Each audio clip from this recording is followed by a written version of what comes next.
بسم اللہ الرحمن الرحیم۔ السلام علیکم فرینڈز، آج کا ہمارا ٹاپک ہے کھانسی یا برونکائٹس۔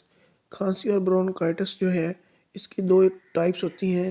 اگر ہمیں 3 ہفتے تک کھانسی رہے تو ہم اس کو ایکیوٹ برونکائٹس کہتے ہیں۔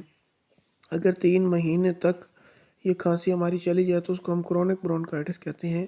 اور کرونک برونکائٹس کی سب سے بڑی وجہ ٹی بی یا کینسر ہو سکتا ہے، جو خاص قسم کی خطرناک بیماری ہیں۔ کھانسی کی وجہ کیا ہو سکتی ہے؟ ہماری سانس کی نالی نیچے جا کے 2 حصوں میں تقسیم ہوتی ہے، جن کو ہم برونکائی کہتے ہیں، اور برونکائی مزید برونکیولز میں تقسیم ہوتے ہیں۔ برونکیولز کا کام سپوٹم یا بلغم بنانا ہوتا ہے۔ جو سپوٹم اور بلغم جو ہے وہ ڈسٹ پارٹیکل کو صاف کرتی ہے۔ کبھی کبھی اس کے اندر جا کے انفیکشن ہو جاتا ہے اور اب نارمل قسم کا میوکس پیدا ہونا شروع ہو جاتا ہے، اور انفیکشن کی وجہ سے ڈھیر ساری تعداد میں میوکس بنتا رہتا ہے۔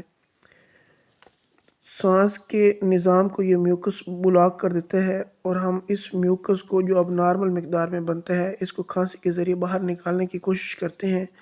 اور اگر ہم اس میوکس کو چیک کریں اور اس کا کلر گرینش ہو جائے تو اس سے کنفرم ہو جاتا ہے کہ ہمیں جو ہے سپوٹم کے اندر انفیکشن ہو چکا ہے، اور اس کو ہم برونکائٹس کہتے ہیں۔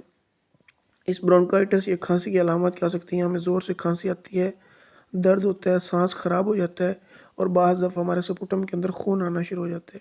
اس کی وجوہات کیا ہو سکتی ہیں؟ ہماری ہوا یا ایٹماسفیئر کے اندر جو ڈسٹ پارٹیکلز ہوتے ہیں اس کی وجہ سے ہمیں برونکائٹس ہو سکتی ہے۔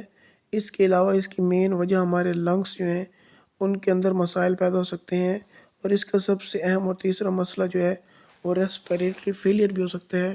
ریسپیریٹری فیلئر جو ہے ایک بہت ہی زیادہ سیریس مسئلہ ہے جس کی وجہ سے ہمیں برونکائٹس ہو سکتی ہے۔ اگر ہمیں برونکائٹس ہو جائے تو ہم ڈاکٹر کو کب دکھائیں گے؟ کھانسی میں جب بھی ہم زور سے کھانسیں اور اس کے ساتھ ہمیں خون آئے، یا بلغم پیدا ہونا شروع ہو جائے، یا ہمیں سانس کے بہت زیادہ مسائل ہو جائیں، یا ہماری ڈیلی ایکٹیویٹی اتنی زیادہ متاثر ہو کہ ہمیں کام کرنے میں جو ہے وہ دقت محسوس ہو، تب ہم جو ہے ڈاکٹر کے ساتھ رجوع کریں گے۔ یہ ہمارا آج کا ٹاپک تھا۔ میرے چینل کو سبسکرائب کریں، اس سے زیادہ انفارمیٹیو اور اچھی ویڈیوز جو ہیں وہ آپ کو فراہم کی جا سکیں۔ شکریہ۔